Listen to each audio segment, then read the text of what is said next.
Uh-huh. assertive with the spoon, and it begins to make our car rides most miserable. Uh-huh. So I think the Yeah. spoon And way. you know what? A lot of times when we get so frustrated with our kids, it's not their fault. It usually happens like this. It usually happens with parents that do not do immediate correction. For instance, when you say, stop doing that, and they don't. So then you say, stop doing that. Stop doing that. I told you. And so can you see where your frustration escalates? Well, and they know you're in a position where you're probably not going to do anything about it because you're driving the car, you know. And so they're playing the parent. And every time that every time you correct them again, and the decimal of your voice goes higher and higher and higher, it's an indicator that the adult should have taken charge long before it got to that point. So usually what happens in a situation like that, when we get out of control, it's because we didn't take control soon enough. See what I'm saying? So usually when we get out of control, it's because we didn't deal with it quickly enough or thoroughly enough right at the beginning. So we let our level of frustration grow, their level of irritation grow, and it becomes a really ugly environment. But usually it's just a matter of need to do it quickly or sooner or quick the next time. Yeah, yeah, yeah. If you don't behave this way, I will pull over no matter where I'm at, and you will get a spanking. And that's why I am really against parents who, I've been known to talk out loud in stores. I know this shocks most of you, but I'll hear parents say, and not too long ago I heard parents say, if you do that again, you're going to get. And I thought, yeah, I bet the kid wins. Well, I'm in the store 20 minutes later, and she's still screaming that at the kid. Yeah, the kid won. Yeah, because nobody disciplined him. Yeah, and if I know the kid's going to win, guess what the kid knows? He's going to win. Okay, I have four areas that I really want to touch on real fast, okay? I am so sorry, guys. We could do this for hours. We really could, because there is so much information that I would love to pass on. But we kind of needed to streamline it a little bit, okay? So you're not going to get everything. A couple things. Where did they won their Chuck E. Cheese and then they left? They won their Chuck E. Cheese and then they left. I lost it You lost your Chuck E. Cheese? already. I don't know what I did. We'll help you find it afterwards. Come on. Check the trash. That's where she's at. She's going through the trash. We'll help you find the Chuck E. Cheese. Yes. BJ will buy you another one. What? It was only $150. It was only $150 worth. No, no, I'm just kidding. Did you see Jennifer's face? That was worth it all. Okay, a couple areas that I really, really feel like that we need to touch on is, these are areas where I see all the time where parents blow it, okay? You cannot, and I cannot say this any more directly or any more firmly, you cannot have favorites in your home. You dads who treat those little girls as princesses ought to be whipped. Did I say that out loud? I mean it. Because of what you're doing to your child, what you're doing to it. Whatever we raise them to believe and think about themselves, they carry into their adult life. So when a little girl, and I see this mostly with dads and their little girls, but I also see it with moms. Moms have a hard time with the youngest baby. This is the last baby I'm ever going to have. I want to milk it for all it's worth. This is my only boy, you know. So it's not just dads. It's not just dads. Moms have the same problem, you know. But I see it so much with dads and their little princesses. I would like to tell you that we did not have that in our home. But we had to have that discussion a couple times. Really? You just let them get away with and then got this? You know, what's not fair about this? So, dads, here's what you're doing. And moms take this too, for when you do it to the little boys or, you know, your little princesses.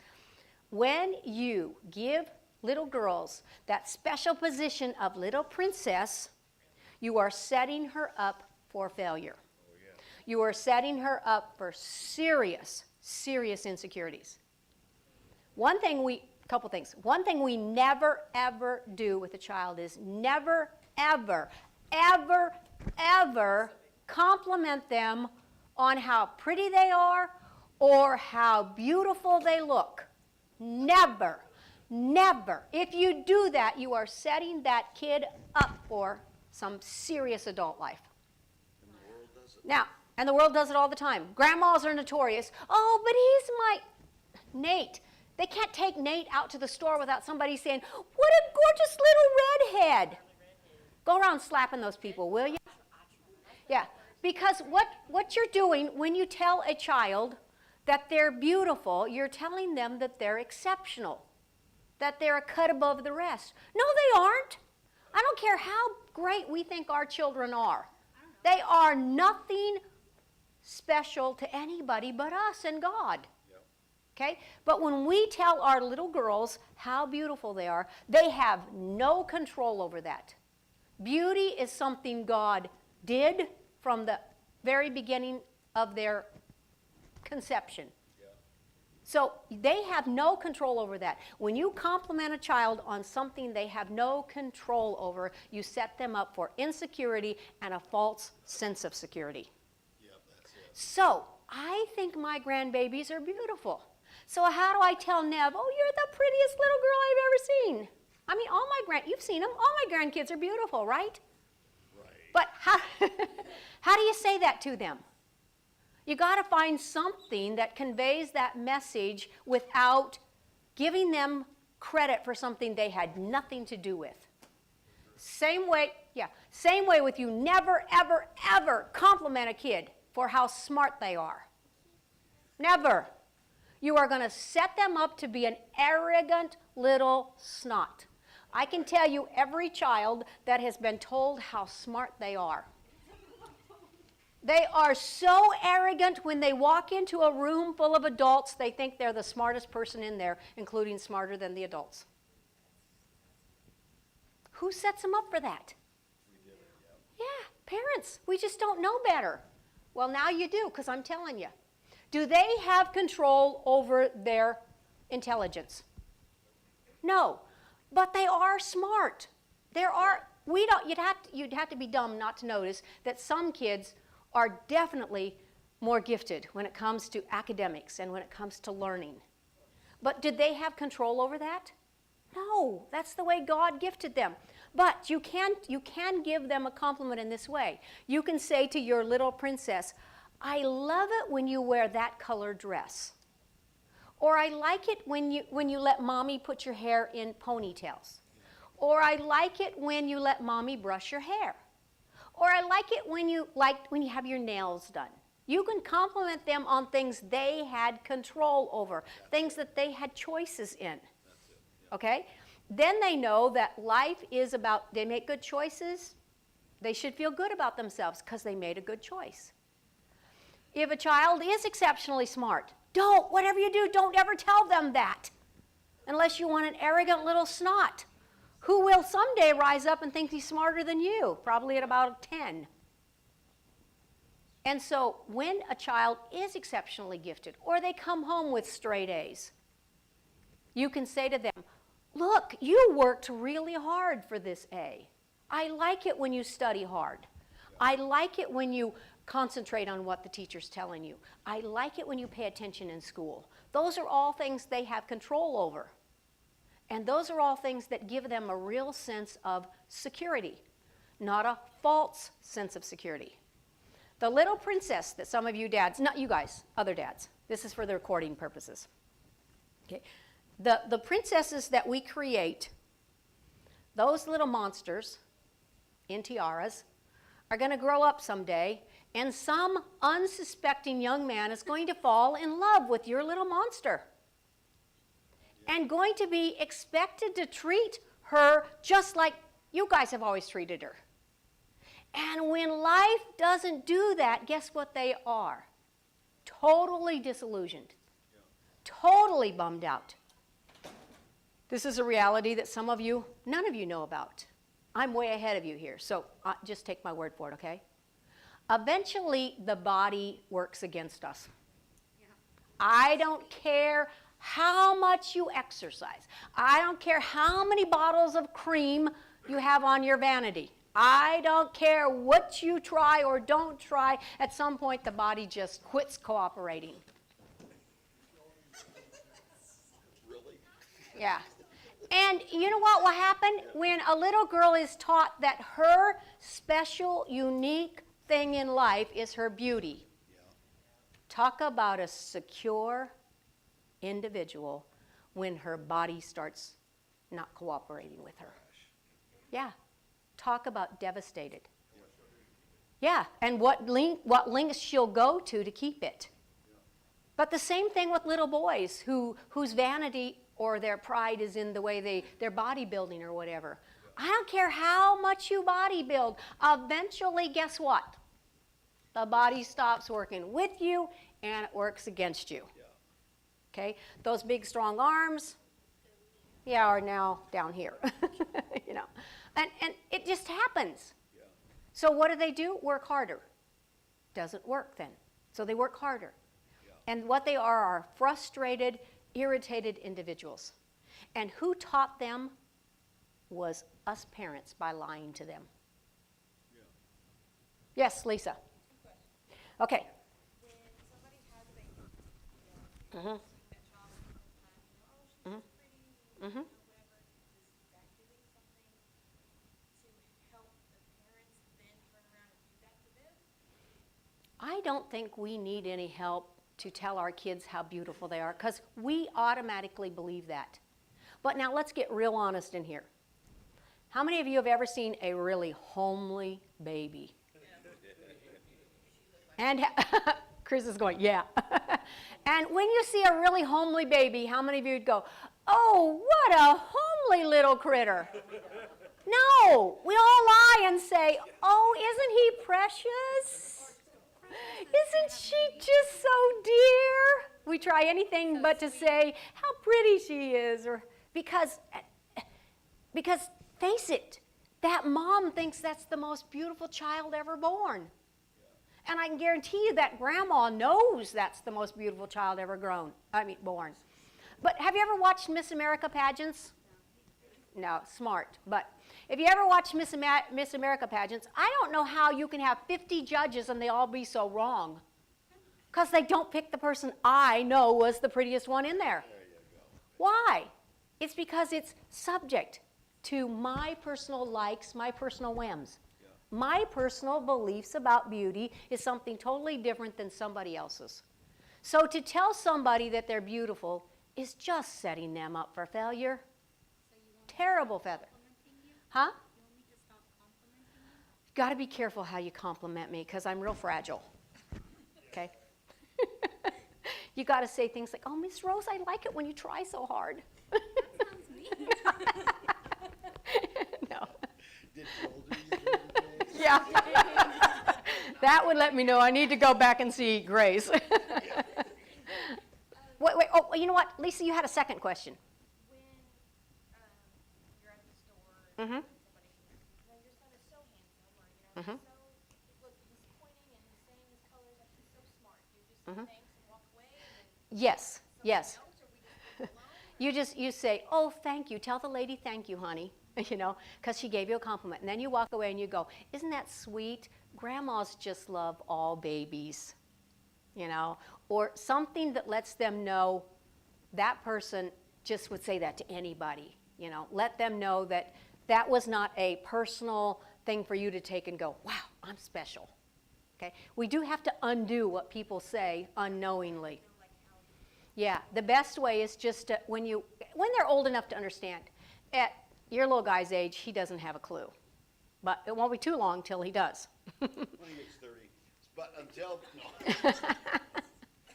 Well, My favorite song for Rose, I sing to her all the time, you are so beautiful to me. yes, yes. And when grandmas, because we grandmas, we just, like I said, we think our grandbabies are the smartest, the most beautiful, and we're telling the truth. But when you come home from grandma's and you've had so much sugar Child has been given so much compliments and so much, you feel like you have to take them to the dentist, okay? Because of all the sweet. Okay, so when you come home, that's when you have conversations with them that say, you know what, now you do realize that grandma is a little partial. Grandma knows that you are a special gift to us from God. And because of that, you are special. You're special to us, and you're special to God. Okay? But when they leave your home, trust me, the rest of the world will be a real reality check for them. And they will feel abused and mistreated and not understand why. Okay, so those are two never, never, nevers. Never compliment their intelligence or their beauty, because they have no control over that, in the sense that that's just a God gift, one or another. There again, I would never use the word you have a natural gifting or a natural talent. I would never use that. I would say, you know what? You're working really hard at softball, or baseball, t-ball, and it shows. When you listen to the coach and do what he tells you to, man, you play better when you listen to, and that way you're teaching him respect for the adults. He's learning to take the commands from the coach. Yeah, and when you're in the coach, it's a win-win. You compliment them when they discipline themselves, when Uh-huh. they strive after, when they work hard. That's what we compliment. Yep. You can't compliment a kid on something they have no control over. Exactly, because when they let you down, Mm-hmm. it crushes them, because they Yep. think they gotta keep hitting Yep. that mark constantly, and what mark are they really Yeah, and when we're trying to hit a mark that's unrealistic anyhow, Yeah. you'll spend your whole life frustrated. Okay, Rebecca? That's good. Of course, I kind of grew up in the era of Wild at Heart, captivating books. Mm-hmm. Where it talks about how, like, little boys have this innate need to know that they're strong, but that's because God created them to mirror His strength. Mm-hmm. And girls have this innate need to know that they're beautiful because God created them to reflect His beauty. Mhm.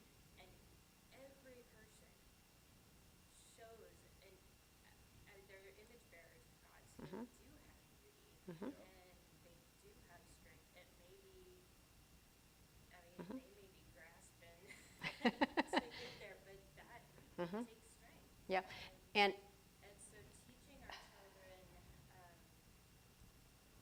I mean, yes, I want to make sure they know you're beautiful. This child who's completely disfigured is beautiful Mhm. and is in the eyes of mommy and dad and God. And that's the way it should always be. This child was born perfect the way God saw them. You are born exactly the way God pictured you to be. Now, what we've done with it as we become adults is, no, you know what I'm saying though. What God made us, how He designed us, was perfect. Now, we're supposed to take care of that and do the best we can with it.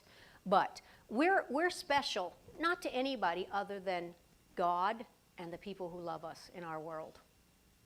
And so to teach them that you're special in general to the world, you're setting them up for failure. At the end of 1 Corinthians 12, Paul talks about members in the body of Christ who do not have gifts that make them outstanding, where everybody's, wow, wish I could sing or do that, etc. He said, we give those parts that don't have that outward, we give them more abundant honor. Natural gifted people in whatever area are going to get honor. And so we need to honor people regardless of their gifting, but for their heart and their effort. And if the church doesn't do that, where are those people going to get that? Not from the world. Yeah, not from the world. Yeah, not in a healthy way.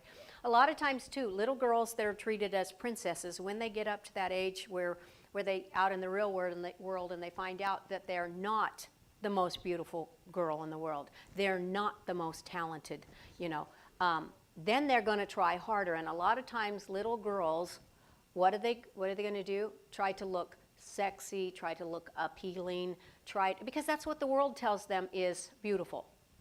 And so they chase after those kind of things, which we all know are just vanity and vain, And so that's why it's really healthy that we focus on with our children to make sure they know they're special to God, they're special to us, and that God has gifted them in ways that He wants them to use their giftings for him. Okay. Something else too is I found out a long time ago with Trisha, our daughter, who was a national gymnast, was that, believe it or not, but not everybody wanted to see pictures of her gymnastic feats. You know, not everybody wanted to hear her latest triumphs. And so I realized quickly that, especially my family, my sisters, oh no, they did not want to hear what my child was doing. And I learned a long time ago, unless they ask, how is she doing? What is happening with her, you know, in her gymnastic and stuff? I didn't offer it. Yep. Because they took it as a slam toward their kids. That wasn't my way of, that wasn't why I was doing it. I was just really proud of our daughter, you know. I also found out something with Trisha, that she became our most insecure child. Yep. And yet she had the most accomplishments. She beat Shannon Miller on the floor the year before Shannon went to the Olympics. She was a contender against Shannon Miller the whole time they were juniors and seniors in high school. Yeah. Had we had the money and wanted to send Trisha off to Alphonse Gym in Kansas City, which meant Trisha and I would have to move to Kansas City, I'd have to give up being the pastor's wife and pursue our child's gymnastics career. If we'd done that, Alphonse said, she'll be in the Olympics. And we had to go, nope.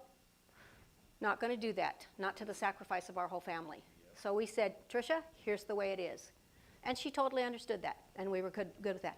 But this is the child who was in the big city of St. Louis.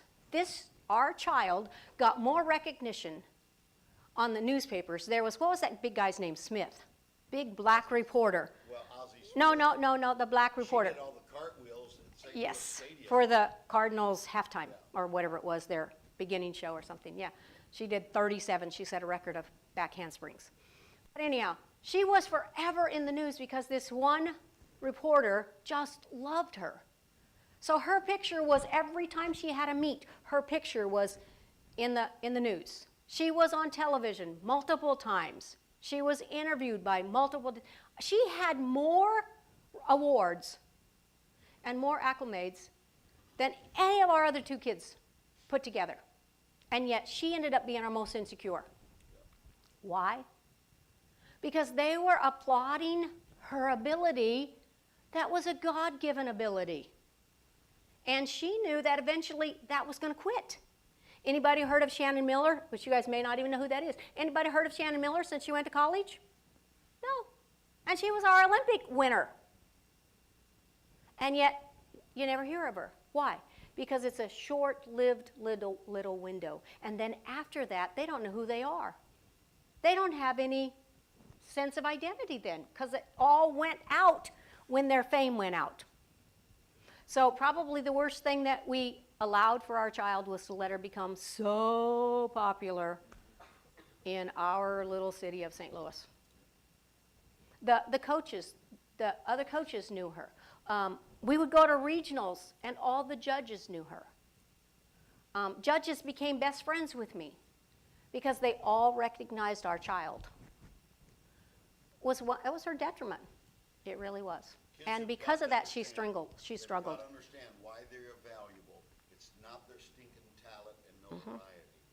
It's because God loves them, and that's it. Yep. That's why we're valuable. Yep. So can you see what I'm talking about? When your child is talented and gifted, keep it to yourself. Just know that it's a God thing. And your job is to see that they use those talents and giftings for as long as that window allows to the advantage of God and the kingdom. And if it helps develop their character, great. If it doesn't, then pray it's short-lived. Yep. Or see that it's short-lived. Okay? Does that make sense? All right. Then the other thing that I really wanted to talk to you about was boundaries. Because this is hard for parents today. Parents today have a really hard time of setting boundaries. And part of that is because your parents had a hard time setting boundaries with you. And a lot of times, boundaries are moved. We had when we first moved us to Oklahoma City, we bought this little house, and in the backyard was 2 strands of barbed wire. That was our back fence. And behind it was several acres of cattle grazing. And our Trisha, She was 4 or 5 when we left there, but she believed that there were buffalo that lived back there, because to her they looked like big cow, big. So if you ask her, we had buffaloes behind our house. No, they were just cows. But it didn't take long for me to realize this is not a good thing for us to have 2 little barbed wire fences, lines of barbed wire, and cows right back there, because we have toddlers. And so I was always watching. They couldn't be outside without me out there, And Tricia was afraid to go toward the fence back there, which was a good thing, because she was afraid if the cows would come up close, it would freak her out. Okay, so we decided as soon as we could get enough money together, and a carpenter in our church helped us, a contractor in our church helped us get it together, and he built us a big 5-foot tall wooden fence for the backyard, all the way around, which was for 2 purposes. Number 1 was it kept things out we didn't want in our backyard. It kept the cows out. It kept Tricia from seeing the cows, or buffaloes, whichever. It kept things out we didn't want in our yard. The boundaries also kept things we did want in our yard in our yard. We didn't want our dog running out underneath that little barbed wire and the kids going after the dog to catch the dog, right? We wanted to keep the kids and the dog inside of the fence and everything else outside of the fence. That's what boundaries do. When you set boundaries for your children, they are more secure. Kids really do need boundaries, and they want boundaries. But there's not a kid alive that won't test your boundaries. If you say, okay, no, in our house we do not use that kind of language, I guarantee you, if not one, all of your kids will test that boundary.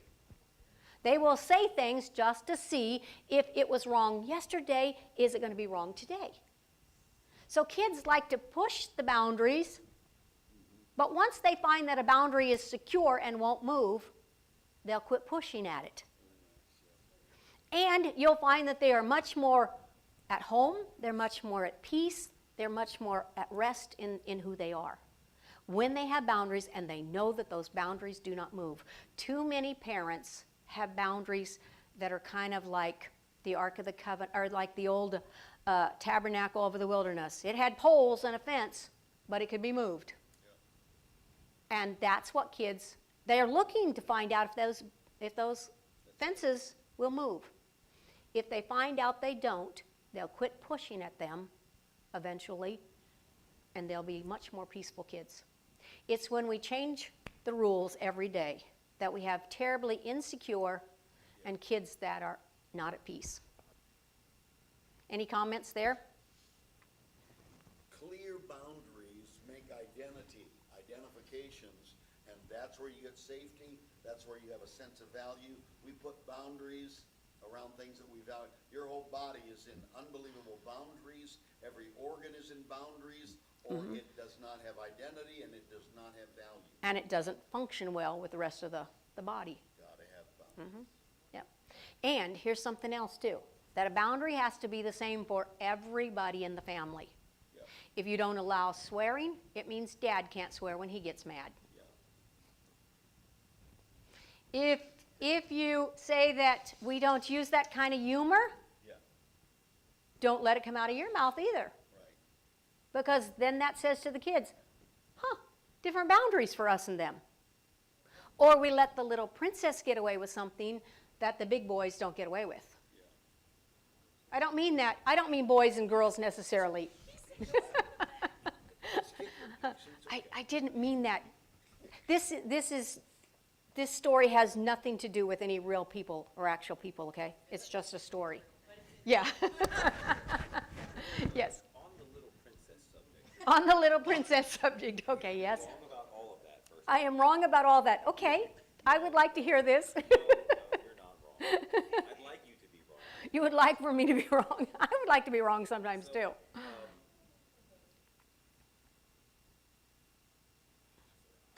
Oh man, and it was such a good setup. No, I had a question. Now he's afraid to ask it.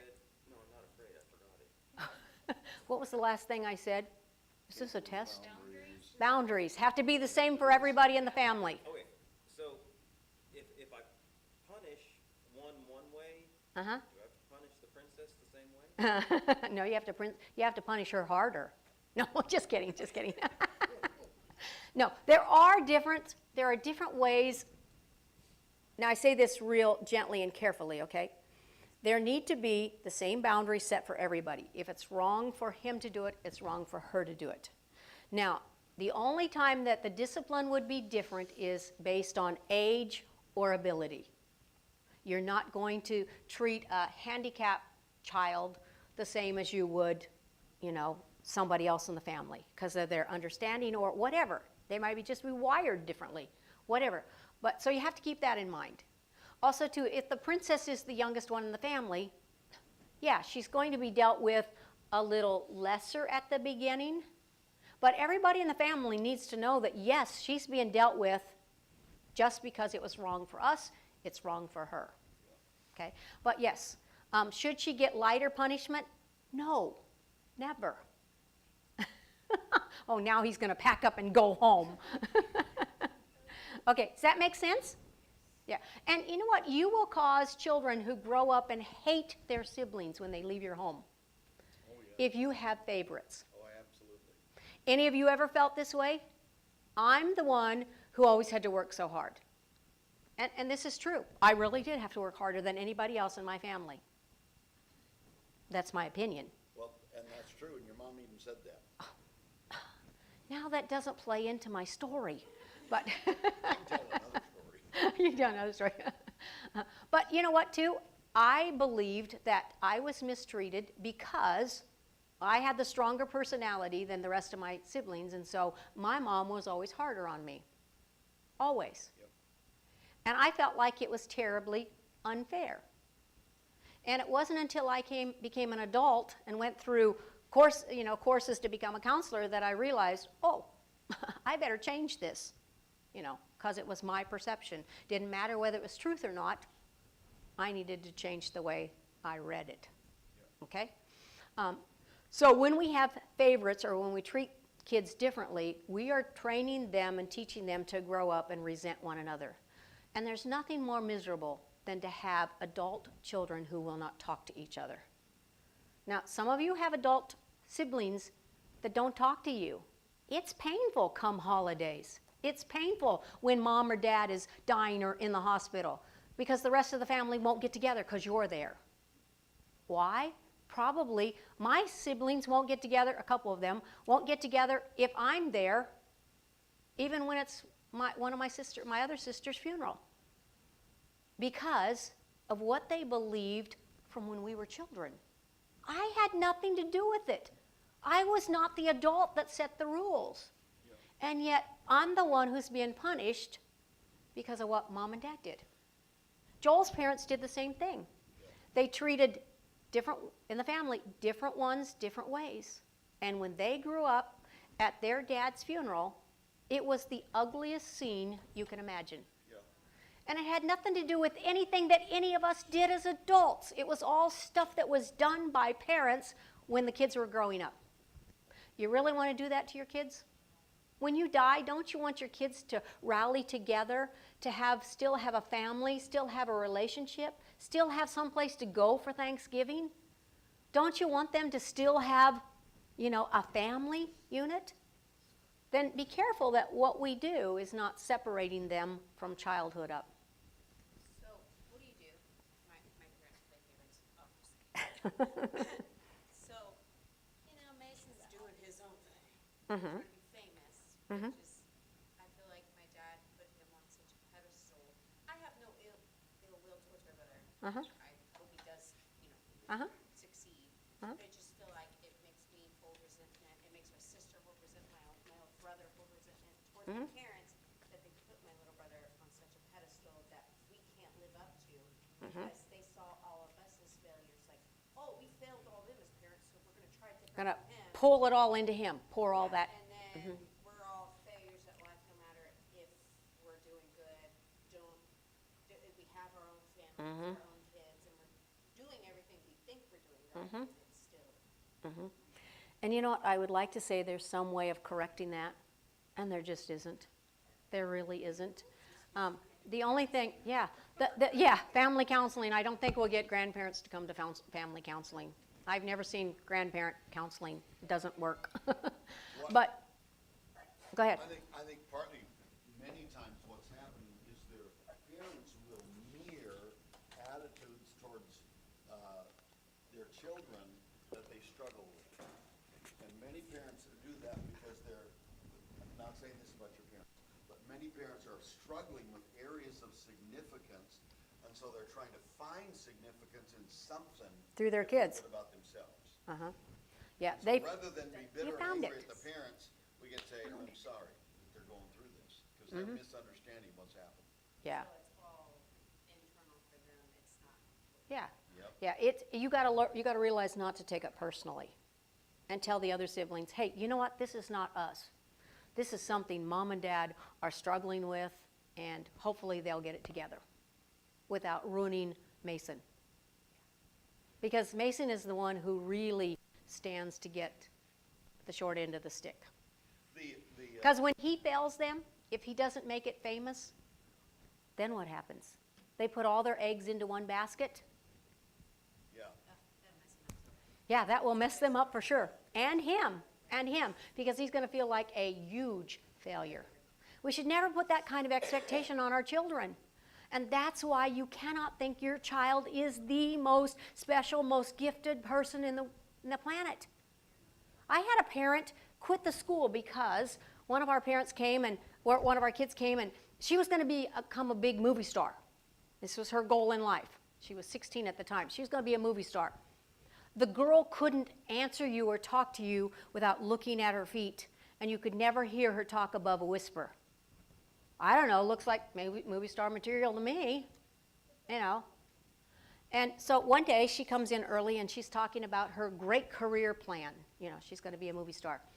And I said, well, you know what, let's give you plan B so that you can do something while this big plan that you have takes shape.